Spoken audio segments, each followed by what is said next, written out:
ஒருவேளை டிஃபென்ஸ் செக்டருக்கு வந்து நல்ல இன்னும் நிறைய ஆப்பர்ச்சுனிட்டி கிடைக்கும் பட்சத்தில் ஏறலாம். அப்படி இல்லாத பட்சத்தில் இங்கேயே கூட மெயின்டைன் ஆகிறதுக்கான வாய்ப்புகள் உண்டு. உங்களுக்கு ஸ்மால் கேப் கம்பெனிஸ் லாபம் கிடைக்கும் போது புக் பண்ணிடணும். கொஞ்சம் யோசிங்க அப்படின்னாலே பயங்கரமாக இறங்கிடும். ஸோ எஸ் பேங்க் அப்படிங்கிறது வந்து பார்த்தீங்கன்னா ஒரு காலத்தில் நிறைய பேருக்கு ரொம்ப கிட்டத்தட்ட ஒரு பிரைவேட் செக்டர் பேங்க் ஒரு டஃப் கொடுத்த பேங்காகவே இருந்தது. இந்த ரயில்வே டிபார்ட்மெண்ட் ரயில்வே செக்டர் அப்படிங்கிறது எப்போதுமே மூவபுளாக இருக்கக்கூடிய ஒரு எவர் கிரீன் செக்டர். அந்த செக்டர்ல இருக்கக்கூடிய கம்பெனிகளுக்கு எல்லாம் பினான்ஸ் பண்ணக்கூடிய ஒரு இடத்துல இருக்கக்கூடியது தான் ஐஆர்எஃப்சி. அடுத்த 5 வருடங்களுக்கு ரினியூவபிள் எனர்ஜி செக்டர் தான் ஒரு ட்ரெண்டிங் செக்டராக இருக்க போகுது.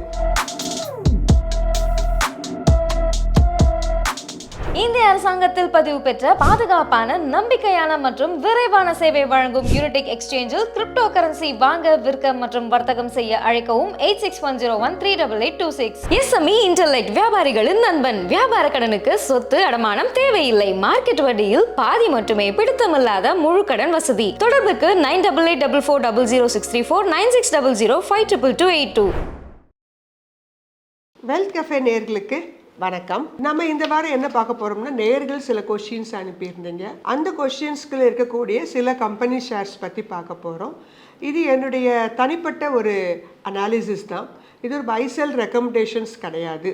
ஸோ நேயர்கள் நீங்களும் ஒரு முறை திறனாய்வு செய்து அதற்கு பிற்பாடு அந்த கம்பெனிகளை வைத்திருப்பதா இல்லை செல் பண்ணுறதா, இந்த மாதிரி விஷயங்கள்லாம் உங்களுடைய தனிப்பட்ட முடிவுக்கு உட்பட்டது. முதல்ல விக்ரம் பி 2193 அப்படிங்கிற ஐடியிலேருந்து ஒரு கொஸ்டின் கேட்டிருக்கீங்க சார். அப்போலோ மைக்ரோ சிஸ்டம் அப்படிங்கிற கம்பெனியை பற்றி கேட்டிருக்கீங்க. அப்போலோ மைக்ரோ சிஸ்டம் அப்படிங்கிற இந்த கம்பெனி ஏரோஸ்பேஸ் அண்ட் டிஃபென்ஸ் செக்டரில் இருக்கக்கூடிய ஒரு கம்மியான ரேட்டில் கிடைக்கக்கூடிய ஒரு கம்பெனி. இந்த பதிவின் போது அவங்களுடைய கரண்ட் மார்க்கெட் பிரைஸ் 110 ரூபா அப்படிங்கிற இடத்துல ட்ரேட் ஆகிட்டு இருக்கு. இந்த கம்பெனியுடைய மார்க்கெட் கேப் 3394 கோடி. இந்த கம்பெனி ஒரு ஸ்மால் கேப் கம்பெனி. செக்டர் பியாக 51 பியும் அவங்களுடைய கம்பெனி பிஇ ரேஷியோவாக 108.6, அதாவது ஹை பிஇ ரேஷியோ. இந்த மாதிரி பிஇ ரேஷியோ ரொம்ப ஹையாக இருந்தாலும் சரி, அது மாதிரி ரொம்ப லோயராக இருந்தாலும் சரி, அந்த கம்பெனிகள் எல்லாமே தவிர்க்கப்படக்கூடியது அப்படிங்கிறது ஒரு சின்ன ரூல். இந்த கம்பெனி ஏரோஸ்பேஸ் அண்ட் டிஃபென்ஸ் செக்டருடைய ஓவரால் செக்டர் பிஇ ரேஷியோவே 51. ஆனால் தனிப்பட்ட முறையில் இந்த கம்பெனி பிஇ ரேஷியோ டபுளாக இருக்குது அப்படின்னா இந்த ப்ரைஸ் இஸ் ஓவர் வேல்யூடு அப்படின்னு அர்த்தம். ஸோ இந்த இடத்துலேருந்து உங்களுக்கு ஒருவேளை டிஃபென்ஸ் செக்டருக்கு வந்து நல்ல இன்னும் நிறைய ஆப்பர்ச்சுனிட்டி கிடைக்கும் பட்சத்தில் ஏறலாம். அப்படி இல்லாத பட்சத்தில் இங்கேயே கூட மெயின்டைன் ஆகிறதுக்கான வாய்ப்புகள் உண்டு. ஃபேஸ் வேல்யூ ₹1 இருக்கக்கூடிய கம்பெனி. ரிட்டர்ன் ஆன் ஈக்விட்டியாக 6% வச்சிருக்கிறாங்க.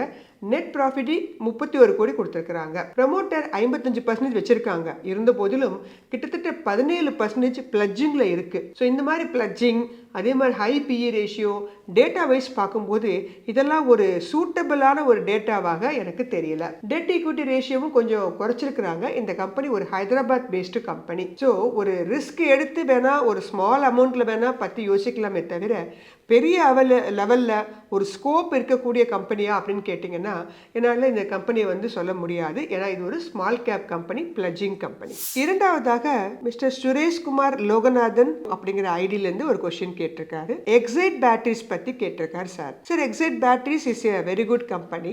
பேட்டரி செக்டரில் இருக்கக்கூடிய ஒரு நல்ல கம்பெனி அப்படின்னு நம்ம சொல்லலாம். இவங்களுடைய மார்க்கெட் கேப் 42,155 கோடி. கரண்ட் மார்க்கெட் பிரைஸ் 496 அப்படிங்கிற இடத்துல ட்ரேட் ஆயிட்டு இருக்கு. நல்ல டிவிடெண்ட் தரக்கூடிய கம்பெனி. எல்லாருக்குமே தெரிஞ்சிருக்கும், கார் அண்ட் 2 வீலர் அந்த பேட்டரி செக்டரில் இவங்க தான் முதன்மையான இடத்துல இருக்காங்கன்னு. ஸோ இப்போ ரீசெண்டாக வந்து பார்த்தீங்கன்னா கஸ்டமர் டியூட்டிலாம் வெய்வர் பண்ணியிருக்கிறாங்க. எதுக்குன்னு கேட்டிங்கன்னா கிரிட்டிக்கல் மினரல்ஸு, லித்தியம், கோபால்ட், இதெல்லாம் மெயினாக வந்து பேட்டரிஸில் யூஸ் பண்ணக்கூடியது. எலக்ட்ரிக் வெஹிக்கிள்ஸுடைய அந்த கார்ஸ் எல்லாம் அதிகமாக வர ஆரம்பிச்சிருக்கு. அதுக்கு எல்லாத்துக்குமே இந்த லித்தியம் அப்படிங்கிறது மிக முக்கியமான ஒரு பொருள். அதுக்கு இந்த கஸ்டம் டியூட்டிஸ்லாம் வந்து குறைத்திருக்க காரணத்தினால இனி அடுத்தடுத்து வரக்கூடிய வருஷங்களில் இதுக்கு ஒரு நல்ல ஒரு ஸ்கோப் இருக்குன்னே சொல்லலாம். நெட் ப்ராஃபிட்டாகவும் பார்த்தீங்கன்னா 882 கோடி அதிகரித்து காணப்படுது. ஸோ எக்ஸைட் பேட்டரிஸ் வந்து வச்சிருக்கவங்க ஹோல்டு பண்ணலாம். அதை பற்றி ஏற்கனவே வச்சிருக்கவங்களும் நல்ல ப்ராஃபிட்ல என்ஜாய் பண்ணுவீங்கன்னு நினைக்கிறேன். மூன்றாவதாக மிஸ்டர் பிரசாத் அப்படிங்கிற ஐடியிலேருந்து ஒரு கொஸ்டின் கேட்டிருக்காங்க. 63 மூன்ஸ் டெக்னாலஜிஸ் பற்றி சொல்லுங்க அப்படின்னு கேட்டிருக்காங்க. இந்த 63 மூன் டெக்னாலஜி அப்படிங்கிற இந்த கம்பெனி ஒரு சாஃப்ட்வேர் பேஸ்டு கம்பெனி. நம்ம சென்னையை பேஸாக இருக்கக்கூடிய ஒரு கம்பெனி. இந்த கம்பெனி இந்த கரண்ட் மார்க்கெட் பிரைஸ் வந்து 362 ரூபா அப்படிங்கிற இடத்துல ட்ரேட் ஆகிட்டு இருக்கு. இந்த கம்பெனிலாம் வெரி ஸ்மால் கேப் கம்பெனி.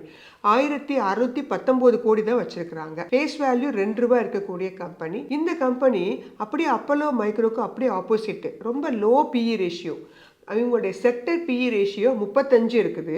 இந்த கம்பெனியுடைய பிஇ ரேஷியோ 7.38 அப்படிங்கிற இடத்துல இருக்குது. இந்த கம்பெனியுடைய புக் வேல்யூ பார்த்தீங்கன்னா இவங்களுடைய கரண்ட் மார்க்கெட் ப்ரைஸை விட அதிகமாக இருக்குது, 726.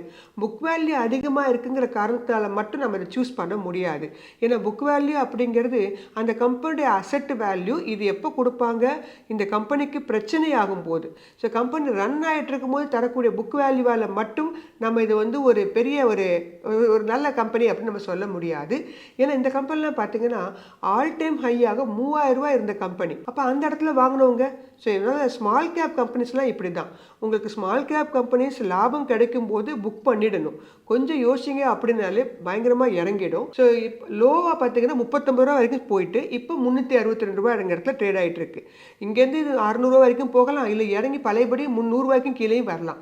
ஏன்னா இந்த கம்பெனியுடைய பேஸ் அந்த மாதிரி இந்த சாஃப்ட்வேர் பேஸ்டு கம்பெனியாக இருந்த போதிலும் very low PE ratio. Net ப்ராஃபிட்டே அதிகரித்து காணப்படுது, 212 கோடி. ரிட்டர்ன் ஆன் ஈக்விட்டி 6% வச்சிருக்காங்க. ஜெனரல் ரிட்டர்ன் ஆன் ஈக்விட்டியும் உங்களுக்கு 15லேருந்து 20க்குள்ளே இருந்தது அப்படின்னா அந்த கம்பெனிக்கு நல்ல growth இருக்கும். அப்படி பார்க்கும்போது இந்த கம்பெனியுடைய டேட்டாஸ் எல்லாமே கொஞ்சம் ஒரு கன்சிடரபிளாக இல்லை. ஸோ நீண்ட கால அடிப்படையில் வாங்கணும்னு நினைக்கிறவங்களுக்கெல்லாம் இது ஒரு பெஸ்ட் சாய்ஸாக இருக்க முடியாது. ஸோ ஒருவேளை நீங்கள் ஹை ரேட்டில் வாங்கினாலும் இதை ஆவரேஜ் பண்ணுறதுங்கிறது கொஞ்சம் ஆபத்தான விஷயம். ஸோ பெட்டர் வந்து ஏற்கனவே வச்சுருக்கவங்க ப்ராஃபிட்டில் இருந்தால் கொடுக்கறது நல்லது. புதுசாக வாங்குறவங்க இந்த மாதிரி கம்பெனிஸ் எல்லாமே கொஞ்சம் யோசிக்கலாம். இதை பற்றி இதோட ஃபண்டமெண்டல்ஸ் கொஞ்சம் பார்த்துட்டு நீங்கள் முடிவு பண்ணுங்க. அடுத்தபடியாக வித்யா கேசவன் அப்படிங்கிற ஐடியிலேருந்து ஒரு கொஸ்டின் கேட்டிருக்காங்க. எஸ் பேங்க் பற்றி கேட்டிருக்காங்க. ஸோ எஸ் பேங்க் அப்படிங்கிறது வந்து பார்த்தீங்கன்னா ஒரு காலத்தில் நிறைய பேருக்கு ரொம்ப கிட்டத்தட்ட ஒரு பிரைவேட் செக்டர் பேங்க் ஒரு டஃப் கொடுத்த பேங்காகவே இருந்தது. ஹெச்டிஎஃப்சி, ஐசிஐசிஐ, கோட்டக், ஆக்சிஸ் அந்த வரிசையில் எஸ் பேங்குக்கு ஒரு தனித்துவமான இடம் இருந்தது.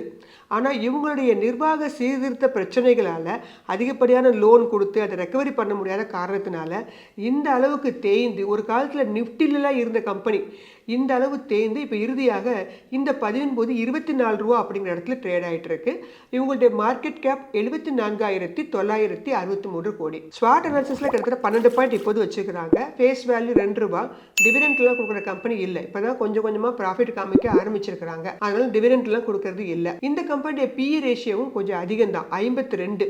இவங்களுடைய செக்டர் பிஇ பேங்கிங் செக்டர் வரிசையில் பார்க்கும்போது 18. ஸோ புக் வேல்யூ 13 ரூபா. ஸோ கொஞ்சம் பிஇ ரேஷியோ அதிகமாகத்தான் இருக்குது. பட் நெட் ப்ராஃபிட் ஓரளவு அதிகரித்து 1285 கோடி ரூபாய் அப்படிங்கிற மாதிரி கொடுத்துருக்காங்க. ரிட்டர்ன் ஆன் ஈக்விட்டியில் வெரி புவர், 3% தான் காமிச்சிருக்காங்க. Public 34%, FIIs 27%, domestic institutional investor 38% வச்சிருக்காங்க. 331 பிரான்ச்சஸோட இயங்கி கொண்டு இருக்கக்கூடிய இந்த எஸ் பேங்க் அப்படிங்கிற இந்த பேங்க் வந்து பார்த்தீங்கன்னா ஒரு நீண்ட காலத்தில் நீங்கள் 1 வருஷம் 2 வருஷம் 5 வருஷம் அந்த மாதிரி வைத்திருக்கும் போதோ அல்லது வேறு ஏதாவது ஒரு பேங்க் இந்த பேங்கை டேக் ஓவர் பண்ணிக்கும் போது மட்டும்தான் இதுக்கு வந்து ஒரு நல்ல growth கிடைக்கும். மற்றபடி இது வந்து ரொம்ப ஸ்லோவான கம்பெனி, ஒரு பேங்கிங் செக்டரில் இருக்கக்கூடிய ஒரு பேங்க்கு. ஸோ நீண்ட கால அடிப்படையில் வாங்கல வேணால் இதை பற்றி பரிசீலிக்கலாம். இருந்த போதிலும் கொஞ்சம் ரிஸ்கியான ஒரு பேங்க் அப்படின்னு தான் நம்ம இந்த எஸ் பேங்கை சொல்ல முடியும். கோல்டன் பேலஸ் 10 அப்படிங்கிற ஐடியிலேருந்து ஒரு கொஸ்டின் கேட்டிருக்காங்க. ஐஆர்எஃப்சி அல்லது ஐஆர்இடிஏ இதை பற்றி ஒரு வீடியோவே போடுங்க அப்படின்னு கேட்டிருக்காங்க. நிச்சயமாக இதுக்கு தனிப்பட்ட முறையில் ஒரு வீடியோவே போடலாம். ஏன்னா அந்த அளவுக்கு 2 பேருமே ஒருத்தருக்கு ஒருத்தர் சளைக்கவங்களே கிடையாது, அந்த அளவுக்கு இருக்கக்கூடிய ஒரு கம்பெனி. இந்த 2 பேருமே பார்த்தீங்கன்னா நான் பேங்கிங் ஃபினான்ஸ் கம்பெனி அப்படிங்கிற கேட்டகரி கீழே தான் வருவாங்க. ஐஆர்எஃப்சியை பொறுத்த மட்டும் இந்தியன் ரயில்வே ஃபினான்ஸ் கார்பரேஷன் இந்த பதிவின் போது அவங்களுடைய கரண்ட் மார்க்கெட் பிரைஸ் 180 ரூபாய் அப்படிங்கிற இடத்துல ட்ரேட் ஆகிட்டு இருக்கு. இவங்களுடைய மார்க்கெட் கேப் 2,36,566 கோடி. இந்த கம்பெனி 2021 தான் ஐபிஓ வழியாக மார்க்கெட்டுக்குள்ள வந்தது. இந்த கம்பெனியுடைய பிஇ ரேஷியோ கொஞ்சம் ஹையாக தான் இருக்கிறாங்க. ஃபேஸ் வேல்யூ 10 ரூபாய் இருக்கக்கூடிய கம்பெனி. டிவிடெண்ட் ஈல்டாக 0.83 கொடுத்துட்டு வர்றாங்க. இந்த கம்பெனியுடைய நெட் சேல்ஸ் 26,645 கோடியாகவும் இவங்களுடைய ப்ராஃபிட் ஆஃப்டர் டாக்ஸ் 6,412 கொடுத்துருக்காங்க. ரிட்டர்ன் ஆன் ஈக்விட்டி பார்க்கும்போது 13% வச்சிருக்காங்க. டெட் ஈக்விட்டி கொஞ்சம் அதிகம் தான், 8.38 வச்சிருக்கிறாங்க. 1986 உருவாக்கப்பட்ட கம்பெனி தான் இந்த IRFC. இந்த கம்பெனி இந்தியன் ரயில்வே டிபார்ட்மெண்ட்டுக்கு கீழே இயங்கக்கூடிய ஒரு கம்பெனி. இந்தியன் ரயில்வேஸ் எல்லாத்துக்குமே இவங்க பினான்ஸ் கொடுக்கக்கூடிய ஒரு மினி ரத்னா டைப்பை சேர்ந்தக்கூடிய ஒரு கம்பெனி. இந்த company ministry of railways control கீழே வர்றாங்க. ஸோ IRFC அப்படிங்கிற இந்த கம்பெனி இப்போ நிறைய உங்களுக்கு project, metro projects, Vande Bharat ரயில், நிறைய பிளாட்ஃபார்ம்ஸ் போடுறது, நிறைய மெட்ரோ ரயில் பாதைகள் அமைக்கிறது, இந்த மாதிரி புதுசாக நிறைய விஷயங்கள் உங்களுக்கு ரயில்வே துறையில் வந்து கொண்டு தான் இருக்குது.